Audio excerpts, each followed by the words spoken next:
Assalamualaikum warahmatullahi wabarakatuh. Saya Nyoman Sodika, mahasiswa Bahasa Sarjana Institut Siami Jakarta. Pada kesempatan kali ini saya akan menyampaikan tugas vlog dari dosen Dr. Taufan Mulamin SC AKMM. Pada mata kuliah kepemimpinan, vlog kali ini membahas tentang buku biografi yang berjudul Hidup dan Mati Hitler. Hitler adalah fenomena yang tidak diharapkan tetapi terjadi karena kondisi. Nazi menjadi demikian besar hingga mendominasi Jerman, menjadi penakluk di beberapa negara dan menjadikan Jerman sebagai salah satu negara yang berperan sentral dalam Perang Dunia II. Hitler adalah produk yang dilahirkan oleh kekalahan Jerman dalam Perang Dunia I yang membuat dipenuhi kebencian dan cengah. Setiap kali mendengar nama Hitler, yang terbayang dalam kepala kita adalah mengenai manusia kejam yang menjadi dalang peristiwa Holocaust yang menewaskan hampir 6 juta orang Yahudi. Atau jika bukan soal itu, yang terbayang mungkin ialah mengenai diktator kejam yang mengubah wajah Jerman menjadi kian terpuruk, terlebih dalam Perang Dunia Kedua. Namun apakah semua itu memang demikian adanya? Lalu jika memang demikian, hal apa yang mesti kita lakukan? Kita ambil dari perjalanan hidup Hitler yang demikian kelam itu. Maka dengan ini saya sedikit mengulas perjalanan hidup Hitler sehingga menjadi kita agak memahami keadaan yang menjadikan hal-hal tersebut terjadi. Dimulai dari kisah masa remaja Hitler, awal masuknya ia ke dalam dunia politik, hingga perjalanan karirnya bersama Nazi, yang tentu beserta kisahnya dalam Perang Dunia Kedua. Akan tetapi dengan berbagai kesewangsiuran pendapat mengenai Hitler dan hal-hal yang berkaitan dengannya, harus kita akui bahwa ia adalah sosok yang tak bisa dikesampingkan begitu saja. Perjalanan seorang anak yang malang hingga mampu meraih posisi tertinggi Jerman tentu bukanlah hal yang bisa dipandang sebelah mata. Sebab dalam hal yang demikian selalu ada sisi lain yang dapat kita pahami lebih dalam. Perjalanan hingga menjadi diktator nomor 1 di Jerman tentu dengan langkah-langkah yang tidak sederhana. Hanya saja dalam konteks buku biografi Hidup dan Mati Adolf Hitler, bukan yang akan membenarkan atau pula menyalahkan segala yang ia lakukan. Perkara benar atau salahnya ia dalam kesimpang-siuran tersebut biarlah seperti itu adanya.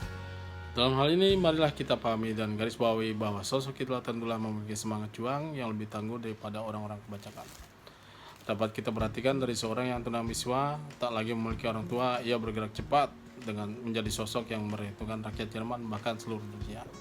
Sepak terjangnya dalam dunia politik yang ia lakukan sejak keikutsertaannya dalam perang mengancam posisi presiden kala itu.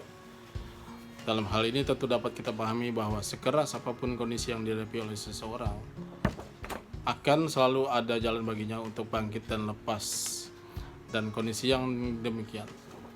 Terlebih stabilitas negara Jerman sendiri ketika itu memang menuntutnya untuk melakukan gerakan negara yang kondisinya lebih baik. Rakyat Jerman memberikan sinyal demikian, yaitu keinginan pada perubahan tersebut.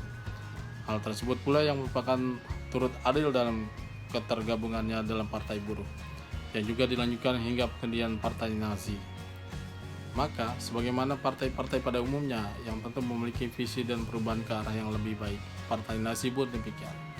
Sepak terjang Nazi dalam dunia politik yang tentu dikemudikan oleh Hitler ini termasuk pula kudeta Beerhall yang gagal, semakin menunjukkan bahwa ia adalah seorang yang amat ambisius dalam meraih harapan. Dapat kita bayangkan bahwa kondisi latar belakang seseorang tentu akan mempengaruhi seberapa tinggi seseorang. Tentu yang mempengaruhi seberapa tingginya seseorang dalam meraih apa yang menjadi ambisinya, termasuk pula Hitler. Maka penting pula bagi kita untuk tidak melulu menganggap suatu kemalangan yang menimpa diri sebagai hal yang amat menyedihkan. Sebab justru dengan kemalangan tersebut, meski dapat menjadikan diri seorang akan lebih memiliki ambisi yang mesti diraih. Sehingga tidak mengherankan jika karena betapa ambisiusnya Hitler tersebut, partai Nazi menjadi salah satu di antara partai-partai yang diperhitungkan di Jerman. Bahkan karena itu pula Hitler pun mencalonkan diri menjadi presiden. Meski ia hanya menjadi kanselir, yang karena itu pula jalannya untuk meraih ambisinya menjadi mudah. Revolusi negara Jerman. Jalan-jalan yang ditempuh Hitler memang tidak selalu baik, tetapi kita dapat mengambil hal baik darinya karena sejarah selalu memberikan pembelajaran yang baik, termasuk pula langkahnya ketika menjadi diktator. Segala tindakan fasis dan persekusinya yang sebenarnya adalah membangun persenjataan Jerman karena menyadari kegagalan pada Perang Dunia I. Langkah yang Hitler jalankan tersebut tentu merupakan gambaran betapa ambisiusnya ia. Hal itu dapat kita pahami akibatnya pada akhir hayatnya di kekalahannya pada Perang Dunia Kedua menjadi manusia buruan, yang bahkan kematiannya pun memiliki banyak versi. Tentu memiliki ambisi yang baik adalah baik, Tetapi jika ambisi tersebut diwujudkan dengan cara-cara yang tidak baik, tidaklah menjadikan semakin baik.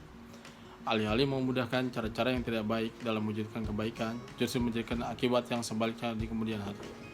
Maka setelah itu, dengan berbagai kesimpang siuran mengenai kematian dan bahkan sejarah kelam genosida Holocaust haruslah menjadi bagian pembelajaran yang baik, karena sejarah memang memberikan selalu pembelajaran.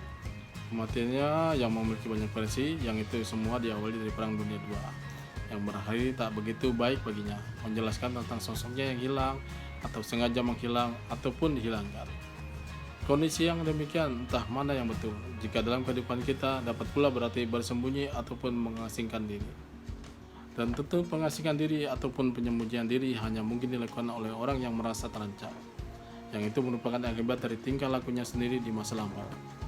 Meskipun selalu ada kemungkinan lain bahwa pengasingan diri pun dapat pula dilakukan oleh orang yang menginginkan ketenangan karena terlalu penat dengan kebisingan sebagaimana para resi maupun sufi. Namun, wilayah kenormalan amatlah penting bagi kita untuk menyadari bahwa segala yang kita lakukan yang menjadikan akibat dan setimpal pula. Dalam konteks Hitler, yang kematiannya pun memiliki banyak versi. Namun melampaui itu semua, yang lebih utama daripada sekedar klaim adalah kemampuan kita mengais kebaikan dari hal-hal yang telah terjadi dalam sejarah, membuat kita menjadi manusia yang semakin baik. Demikian biografi dari Adolf Hitler yang dapat saya sampaikan dalam vlog kali ini. Kurang lebihnya mohon maaf. Wassalamualaikum warahmatullahi wabarakatuh.